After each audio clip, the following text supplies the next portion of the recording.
Immigration and border protection are among the top issues for voters this election cycle, and CBS reports roughly 2,000 migrants are leaving southern Mexico for the U.S.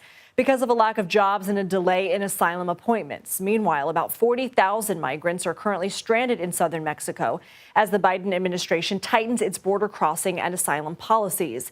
CBS News correspondent Omar Villafranca is touring small towns across the border to talk all things immigration. He joins us now on the road to Presidio, Texas. Omar, you're going to be driving from Texas to California. What are the questions that you have that you're going to be asking on this trip?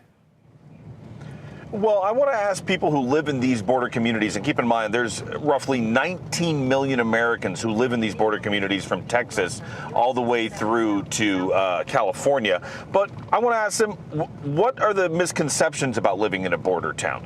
What is the government doing right? What is the government doing wrong? And what needs to be done?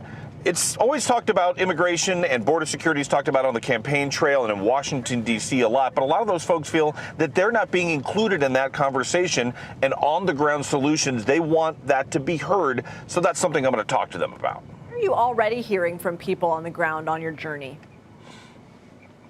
Well, one thing that's pretty consistent on either side of the aisle, and keep in mind, Lindsay, we're seeing a lot of Trump signs, we're seeing a lot of Kamala Harris signs, and keep in mind, signs don't vote, but they do kind of give you an indication and a feeling of an area. But people are telling us, regardless of political affiliation, that Congress needs to do their job, and they feel that they want them to pass immigration reform. Now, what that looks like, that varies. Some people say it needs to be much stricter. Other people say they need to set up a visa and a system and a permitting system for workers to come in. But a lot of times, the people are telling us that Congress is the one that needs to act.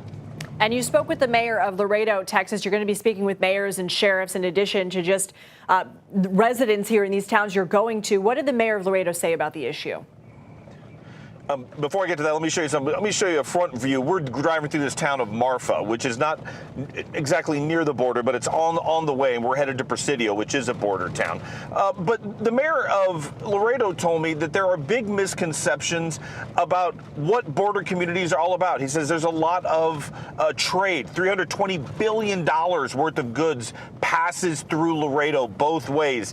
GM car parts, Tesla car parts, produce. I mean, billions of dollars worth of good. And he says there's a lot of misconceptions that people get wrong. This is what he had to say. We're standing here. We don't even see any illegal crossings. We are one of the safest cities because of our collaboration. We have collaboration with our counterparts over there, the Mexican mayor. We constantly talk and share information. I know what's happening over there. She knows what's happening over here. And that's what we're hearing from some of the elected leaders. They do talk to the Republicans and Democrats and also foreign leaders on the other sides of the border town, because that is a key part of communication. If they want to know if a caravan or if there's a group of migrants on the other side, they'll call the mayor of the city on the other side to see how things are going over there. And that's one thing that I've seen all throughout people talking here is they don't look at it as an us and them. In these border communities, they kind of see themselves together. Yeah, there's a border, but they go over there for goods and services, and they don't consider them an enemy. They see them as the folks who live on el otro lado, the other side. Omar Villafranca and your crew putting in the long miles and long hours this week. We look forward to seeing more of your reporting. Thanks. Thank you.